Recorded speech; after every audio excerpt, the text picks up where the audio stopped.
Pasukan perlawanan melakukan balas dendam terhadap pasukan pertahanan Israel atau IDF yang telah menyerang Rafah beberapa waktu lalu. Dalam operasi balasannya, pasukan perlawanan menembaki pos komando Karam Abu Salem pada Minggu 5 Mei 2024. Imbas serangan tersebut, tercatat ada sekitar 15 tentara yang tewas dan terluka.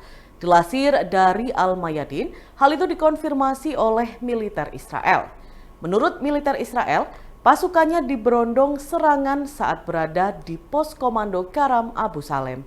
Imbas serangan tersebut, Zionis mengakui 3 tentaranya tewas. Selain itu, 12 tentara lain yang tergabung dalam Batalion 931 juga dilaporkan kritis seusai ditembus peluru pasukan perlawanan. 2 tentara yang terbunuh itu tercatat sebagai pasukan dari Batalion Syakit di bawah Brigade Gifati. Sedangkan tentara ketiga yang tewas bertempur dengan Batalion 931 di bawah Brigade Nahal. Menurut sumber dari perlawanan, pertemuan yang menjadi sasaran tersebut bertanggung jawab atas agresi terhadap kota-kota di Rafah dan termasuk militer Israel serta perwira Shin Bet.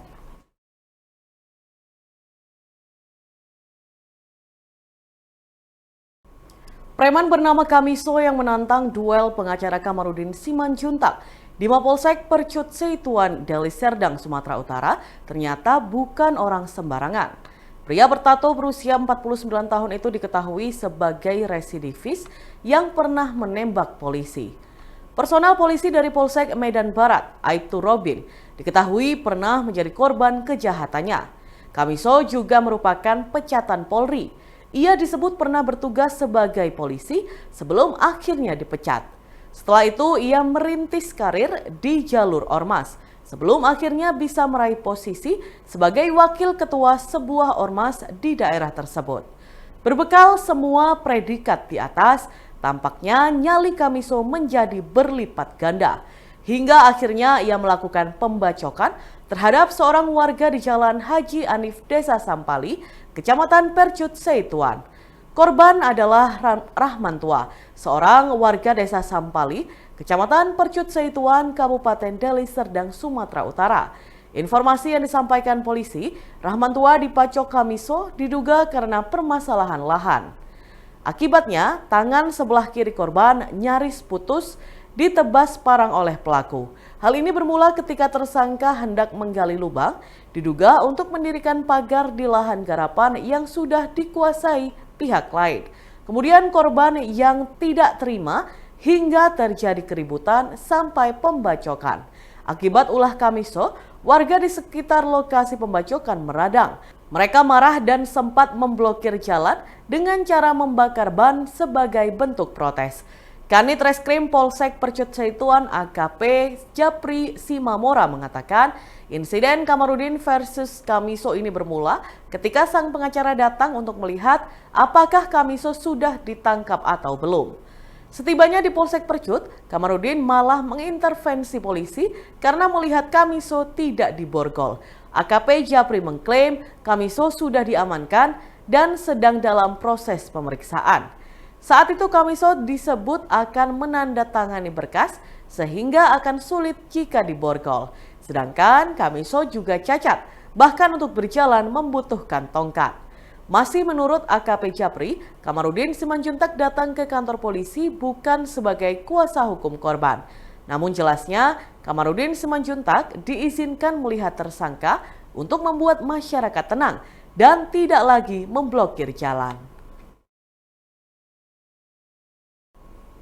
Motif suami bunuh istrinya memakai batang sikat gigi di Karimun, Kepulauan Riau mulai terungkap pada Senin 6 Mei 2024. Adapun pelaku bernama Iwan, 23 tahun, nekat menghabisi nyawa istrinya, Risma Famawati, 18 tahun, karena sakit hati terhadap mertuanya yang sudah lama dipendam.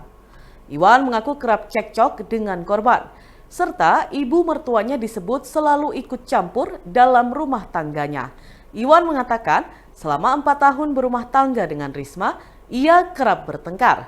Sebagai suami, Iwan merasa tidak pernah dihormati oleh korban. Dikatakan oleh Iwan, setiap pulang kerja Risma tidak pernah masak dan pelaku selalu makan sendiri. Saat Iwan meminta Risma untuk masak atau mengurus pekerjaan rumah, korban disebut kerap melawan dan mengatakan bahwa ia bukan pembantu di rumah tersebut. Setiap terjadi pertengkaran dalam rumah tangganya, pelaku menyebutkan bahwa ibu mertuanya selalu ikut campur. Bahkan yang paling membuat pelaku sakit hati, mertua perempuan menyuruh anaknya untuk mencari laki-laki lain. Selain itu, pelaku juga cemburu dengan menduga bahwa sang istri selingkuh dengan laki-laki lain. Pelaku mengaku ia pernah memergoki istrinya berhubungan layaknya suami istri dengan pria lain. Di rumah mereka, korban juga disebutnya pernah melakukan panggilan video dengan pria lain. Sakit hati yang telah dipendam lama oleh pelaku itu pun diluapkan dengan cara yang salah, hingga membuat istrinya meregang nyawa di tangannya sendiri.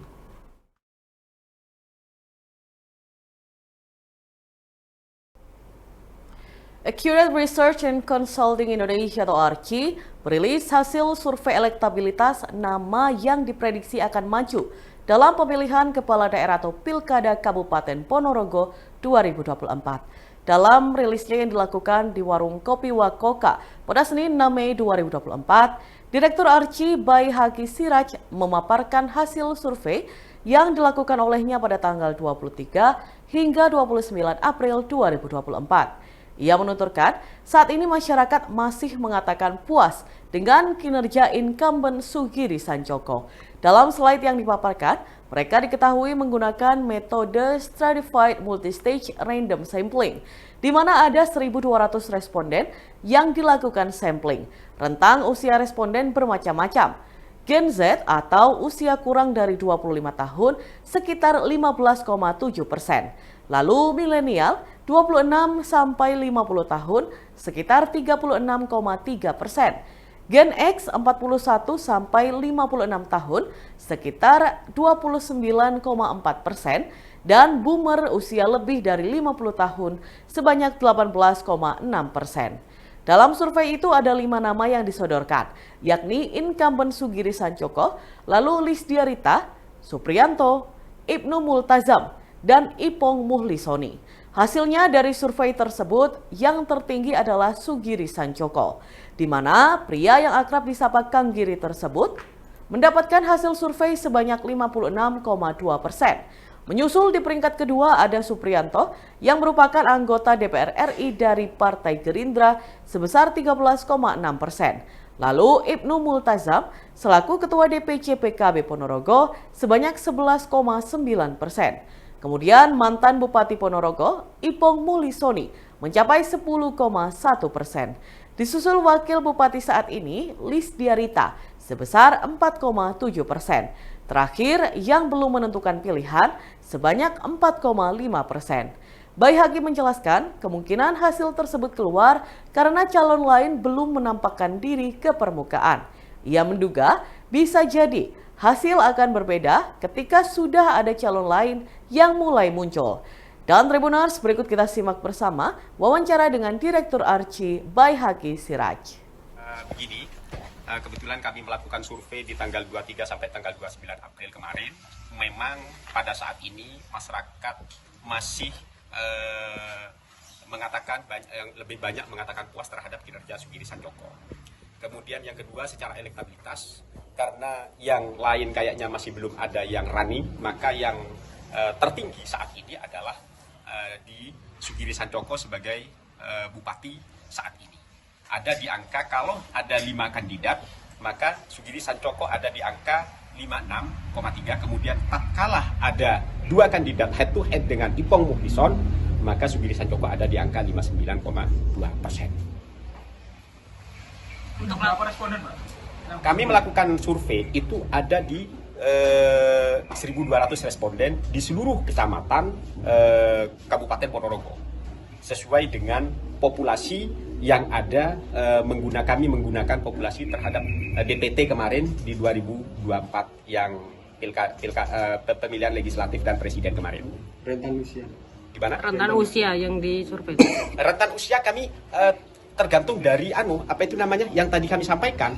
ada beberapa mulai dari 17 sampai 25 ada di angka 15% sekian, kemudian di angka 26 sampai 25 ada di angka 36, kemudian di angka 40 sampai sekian persen ada di angka 38%. Jadi ada semua ada populasi di dalam responden ini kami ambil dari beberapa usia, termasuk dari unsur antara perbandingan antara laki-laki dan perempuan.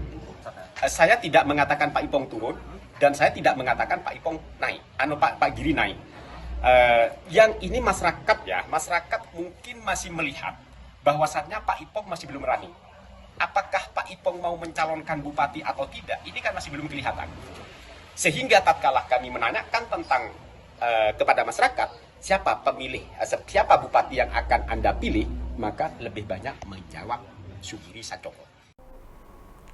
Ratusan pedagang dari sejumlah pasar di Kabupaten Trenggalek menggelar unjuk rasa untuk menolak kenaikan retribusi pasar pada Senin 6 Mei 2024. Mereka adalah pedagang dari Pasar Burung, Pasar Basah, Pasar Kampak, Pasar Gandusari, Pasar Dongko, Pasar Bendorejo, Kecamatan Ponggalan, Pasar Kamulan, Kecamatan Durenan, Pasar Durenan, Pasar Karangan, Pasar Tugu, Pasar Sore, Pasar Kios Bunga, dan lainnya.